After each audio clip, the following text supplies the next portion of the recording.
On nous dit que il est souhaitable, il est nécessaire, il est vital de rechercher le plus possible la paix, d'être en paix, d'apaiser, de chercher à faire la paix avec nous-mêmes, avec Dieu, avec les autres, avec le monde, avec la création, la nature, et avec aussi les morts, avec ceux qui sont partis. Parce qu'il est dit que le divin, pour qu'il puisse entendre notre prière et venir faire descendre ses bénédictions, il le peut parce que on recherche le plus possible la paix, de faire en sorte d'apaiser, de nous apaiser, d'aplanir, d'atténuer toutes les formes de contrariété, de disputes, de désaccords, de discorde. Parce que si on veut recevoir des bénédictions, il nous faut les recevoir dans un état d'accueil, un état de paix, un état de paisibilité. Ça correspond à être humble, ça correspond à chercher à éviter d'engendrer des conflits, d'éviter de les alimenter, si on n'a pas pu les éviter, de les engendrer, d'éviter que les choses s'aggravent. Ce qui veut dire que ça n'empêche pas de faire des erreurs, ça n'empêche pas d'être agacé ou d'être agaçant. Mais l'idée, c'est de ne pas y rester, de vouloir apaiser les tensions, relativiser, trouver un accord, trouver un compromis, d'essayer de faire en sorte que ça ne flambe pas, que ça ne s'accentue pas, que l'agacement ne s'amplifie pas au point de devenir de l'attaque et au point de se mettre en guerre. D'autant qu'on nous dit que dans les temps actuels, où on est dans cette fin des temps, pas la fin du monde encore une fois, jamais j'ai dit ça, et ce n'est pas le projet du divin, c'est surtout pas ça. C'est pas la fin du monde, mais la fin des temps anciens. Il y a comme un solde qui se fait, comme la fin d'une histoire.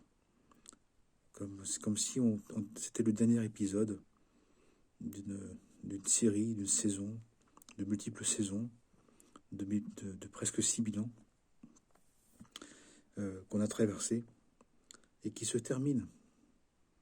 Et donc, nous avons aussi, dans la presque fin de ces temps, des charges.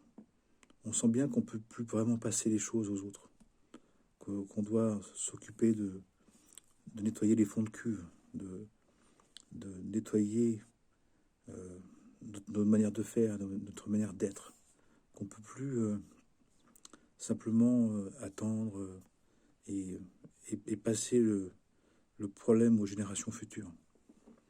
On sent bien qu'on doit s'en occuper, on sent bien que ça nous concerne. Ce qui fait que on nous demande de faire un effort, d'apaiser vraiment, de lâcher prise, de rendre, de lâcher, d'accepter, de ne pas en vouloir, même si on nous en veut, même si, même s'il y a des tensions. Ça ne veut pas dire qu'on est parfait, loin de là, en tout cas pas moi. Ça ne veut pas dire qu'on n'a pas participé à agacer ou énerver. Mais on essaye de se reprendre. La force qu'on a, c'est pas de ne pas faire d'erreur.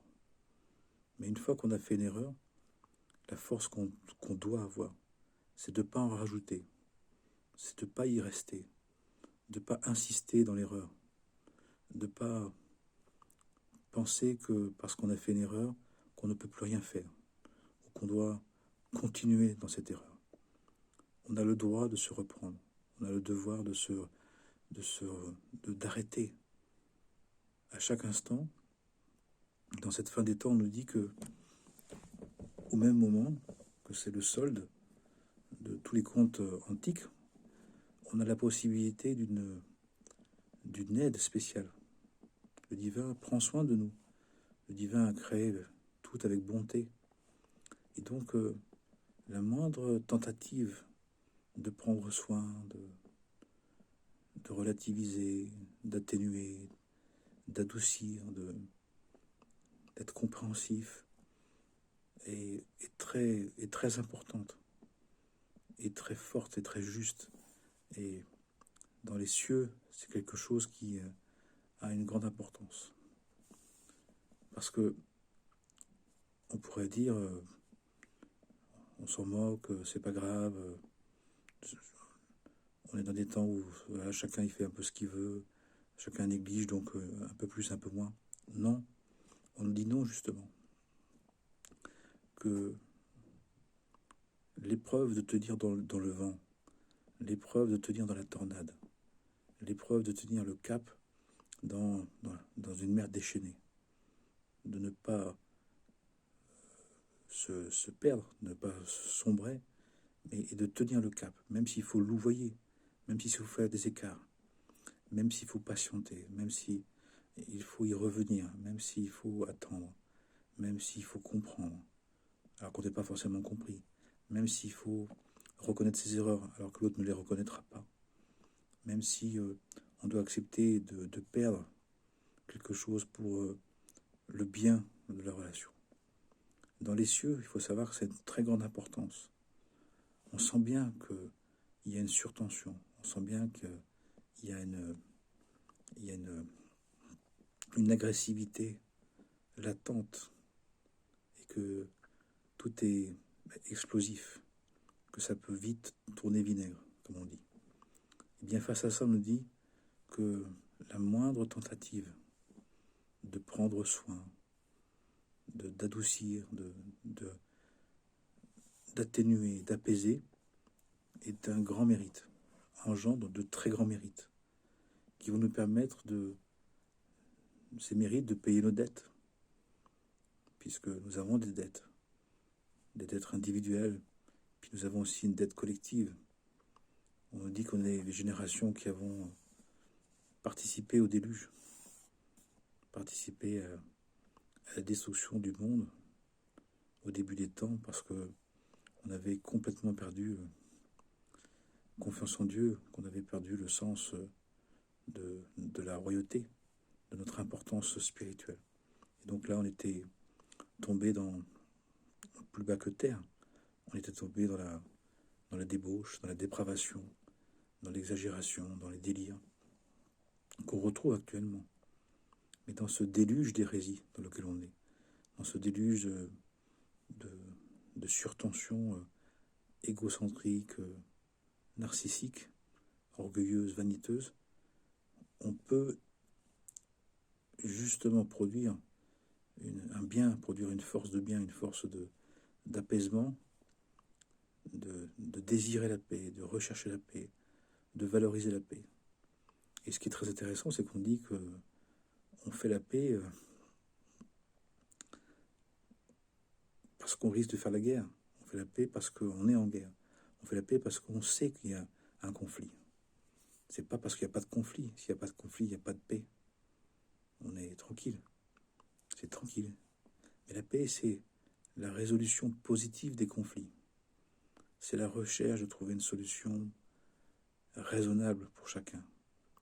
Ça ne veut pas dire qu'on va s'entendre parfaitement, ça ne veut pas dire qu'on va partir en vacances ensemble, ça ne veut pas dire qu'on va faire quelque chose ensemble, mais ça veut dire qu'on va se respecter, qu'on va prendre soin de respecter la vie de chacun, parce que chaque créature a été créée par Dieu, et on lui doit un respect. On doit respecter la création divine. On ne peut pas croire en Dieu et de dire que quelqu'un n'a pas d'importance et on peut le détruire, que la création n'a pas d'importance et qu'on peut l'abîmer. Non, tout ce que Dieu a créé, il a créé parfaitement dans sa bonté et dans sa royauté. La création est la nature du divin, est fait de la nature même de Dieu, et on doit la respecter. C'est pour ça qu'on essaie de faire la paix. Ça ne veut pas dire qu'on va être d'accord, ça ne veut pas dire qu'on va être des potes, qu'on va être des amis, ça ne veut pas dire qu'on est d'accord, que l'autre il a raison et qu'on a tort. Non, on ne cherche pas à avoir raison ou tort. De la paix, c'est de dire on veut un but supérieur, on veut servir la volonté divine. Et la volonté divine, c'est de faire la paix.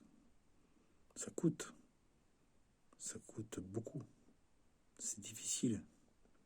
Ça demande de baisser la tête, ça demande de faire des compromis, sans se compromettre, sans des compromissions. Mais c'est d'accepter que on ait envie de promouvoir, de désirer fabriquer ensemble une histoire qui est plus grande que celles qui sont individuelles. C'est de prendre soin de l'humanité tout entière. C'est de l'intérêt général. C'est d'être dans l'intérêt général, dans l'intérêt pour toute l'humanité, pour la création. Ça nous coûte, parce que ça veut dire que on doit changer nos habitudes, qu'on doit accepter de reconnaître que, eh bien, qu'on doit faire des efforts chacun, qu'on veut faire des efforts. Parce que le divin, il le dit, c'est l'amour qu'on voit entre vous, c'est le respect qu'on voit entre vous, c'est de rechercher la paix.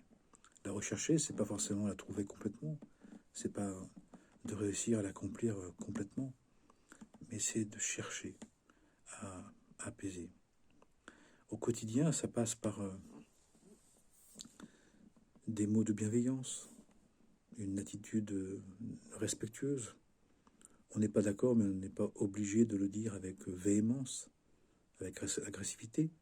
On peut dire, j'entends ton point de vue, mais pour moi, ça ne me convient pas.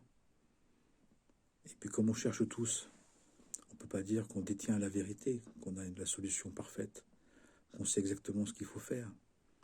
Donc, et puis on nous dit que l'autre porte toujours un point de vue qui a toujours un intérêt, qui a son importance. Donc le compromis, c'est pas que chacun diminue une part de lui-même. Le compromis, c'est chacun prend dans son point de vue ce qui peut s'unir, ce qui peut se réunir, ce qui peut fusionner, ce qui peut nous donner à voir, à entrevoir, à apercevoir une autre dimension de la communauté, de la communion, de l'unicité, de l'union des cœurs. C'est pour le bien commun. C'est pour le bien commun. C'est pour faire du commun. C'est faire du communautaire, faire de l'unitif. Mais ça veut dire que on a envie de participer à ça. On a envie justement de participer à un projet qui est de prendre soin de l'humanité et de la création. Alors, à vrai dire, quand on s'y met vraiment, ça demande un petit effort. C'est pas très compliqué. Si les deux sont intéressés par chercher à trouver, à participer à un projet plus grand que nous-mêmes, c'est possible, c'est souhaitable et c'est nécessaire. On voit bien que si on veut que ce monde trouve une sortie par le haut, s'accomplisse dans la concorde, dans la paix, dans la justice, dans la bonté, dans la vérité, il va falloir faire des efforts. Il va falloir faire des efforts. Il va falloir montrer qu'on tient plus à l'autre qu'à nos idées, qu'on tient plus à la relation que d'avoir raison, qu'on tient plus à la vérité que nos propres intérêts, que notre propre croyance. Et au point où on est capable de faire la promotion de ce qui va nous unir, de ce qui va nous permettre de vivre les uns avec les autres respectueusement. Ça ne veut pas dire qu'on s'estime encore, ça ne veut pas dire qu'on est solidaire, ça ne veut pas dire qu'on est fraternel, ça ne veut pas dire qu'on est dans l'amour du prochain réalisé, mais on commence. Et on voit bien que c'est nécessaire. On voit bien que il nous faut faire l'effort de vouloir apaiser les choses. Et on y gagne toujours. Il n'y a pas besoin d'être un incendiaire, il n'y a pas besoin de mettre de l'huile sur le feu, il n'y a pas besoin de rajouter. Si on cherche des solutions vraiment, si nos croyances cherchent à être un bien pour l'humanité, pour les autres, on est prêt à ce que nos croyances n'empêchent pas de faire la paix. Nos croyances, nos idées, nos conceptions doivent permettre de nous réunir, doivent permettre de nous unir, de nous rassembler. Sinon, ça pose quand même question. Sinon, c'est qu'il y a un souci. Sinon, ça veut dire qu'on veut avoir raison tout seul, ou qu'on veut imposer à l'autre, au point même de le dénigrer, ou même de le considérer comme inutile, ou comme à détruire. On entend ça actuellement. Au titre individuel ou collectif, c'est terrifiant. C'est terrible de dire ça. Et surtout si ce sont des croyances en Dieu, surtout si c'est des croyances en le divin. Comment il est possible d'avoir des croyances en Dieu, d'avoir une spiritualité qui est d'accord, qui croit en la volonté divine, parce qu'il y a des spiritualités qui ne croient pas à la volonté divine. Mais si je crois en Dieu, comment je pourrais participer à détruire un être, détruire la vie, détruire le monde? C'est plus que paradoxal, c'est insensé, c'est fou. La personne n'a pas suffisamment nettoyé et purifié son cœur. Sur son cœur, il y a des voiles, il y a des écorces, il y a des passions. La personne se sert de la religion, de sa croyance en Dieu pour régler ses comptes avec l'humanité. Il veut du pouvoir. Il veut du pouvoir par le spirituel. Et c'est très mal.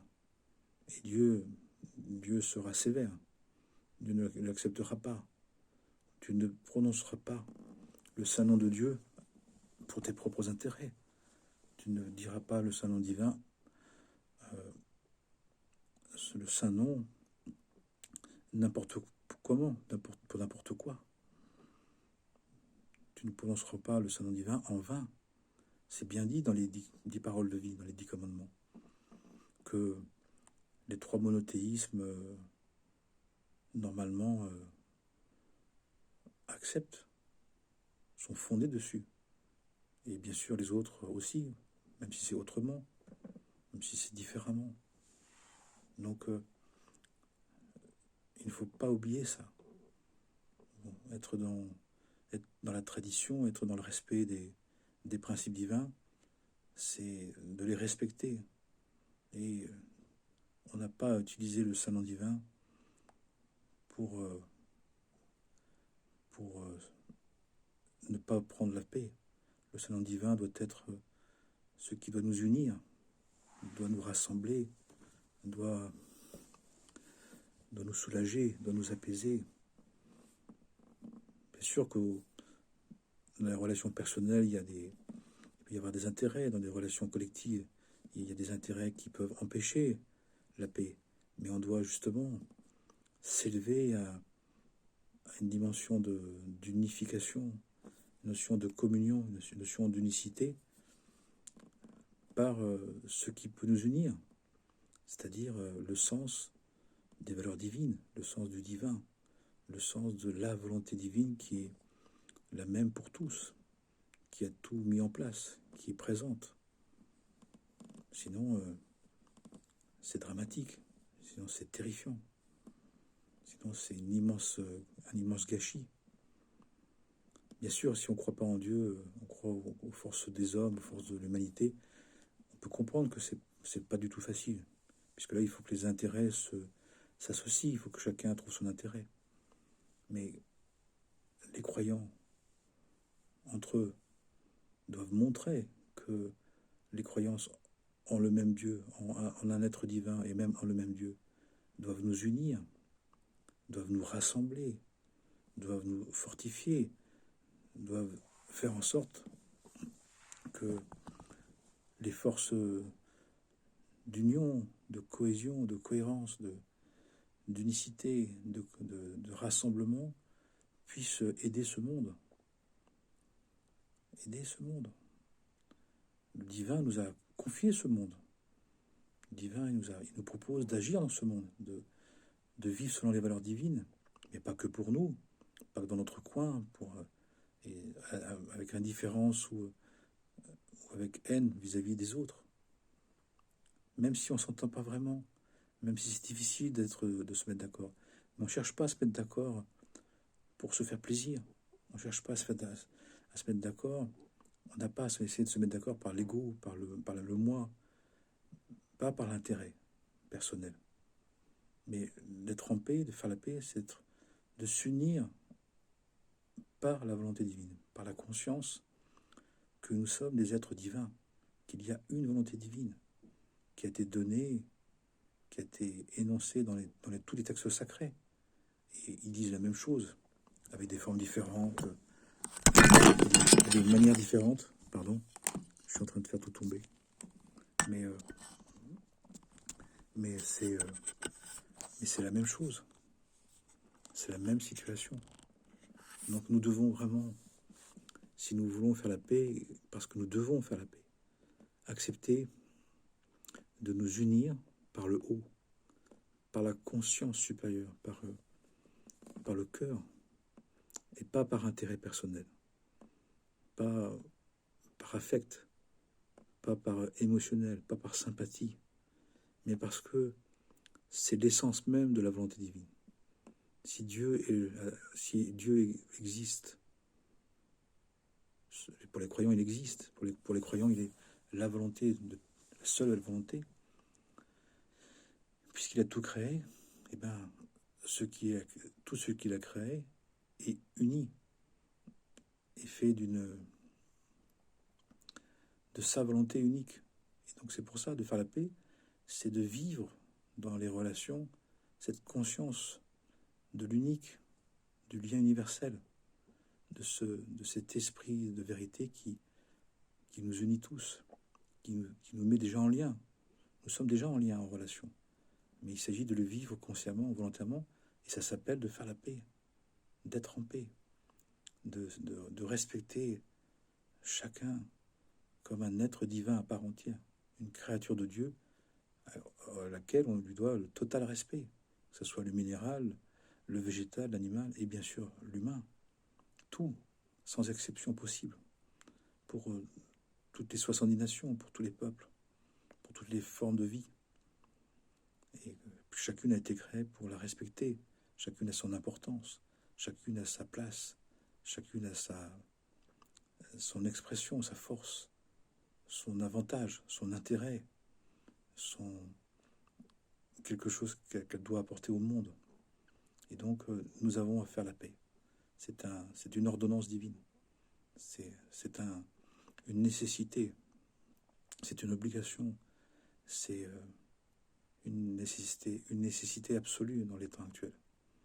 Puissions-nous le faire, puissions-nous le désirer, puissions-nous nous nous évider, nous alléger de nos besoins personnels, de nos intérêts personnels, pour servir la cause commune, pour servir le bien commun, pour servir la volonté unique, universelle, toute inclusive et toute universelle, toute inclusive et toute unitive. Amen, Amana. Très bonne veille d'études, de méditation, de prière, et pour mieux servir, pour mieux prendre soin. Amen, Amana. Que Dieu vous bénisse infiniment.